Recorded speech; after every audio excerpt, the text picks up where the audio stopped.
नमस्कार, आपण पाहत आहात सांगोला रणरागिणी न्यूज, आवाज जनतेचा। आज रामचंद्र गुटुगडे साहेबांचा या ठिकाणी वाढदिवस झाला।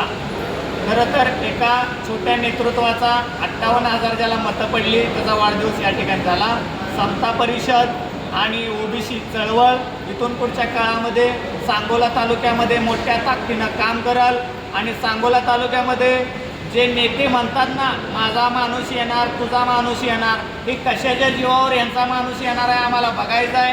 इथून पुढच्या काळामध्ये गुटुगडे बंधूंना, ओबीसीला आणि समता परिषदेला डावलून सांगोला तालुक्यातलं पॉलिटिक्स होणार नाही, राजकारण होणार नाही। कारण न्यू राष्ट्रीय समाज पार्टी ही मोठ्या ताकदीनं जिल्हा परिषद, नगरपालिका आणि ग्रामपंचायत सर्व प्रभागामध्ये लढणार आहे असं मी आश्वासित केलेलं आहे आणि तिकीटंसुद्धा वाटप इथून पुढच्या काळामध्ये चालणार आहे।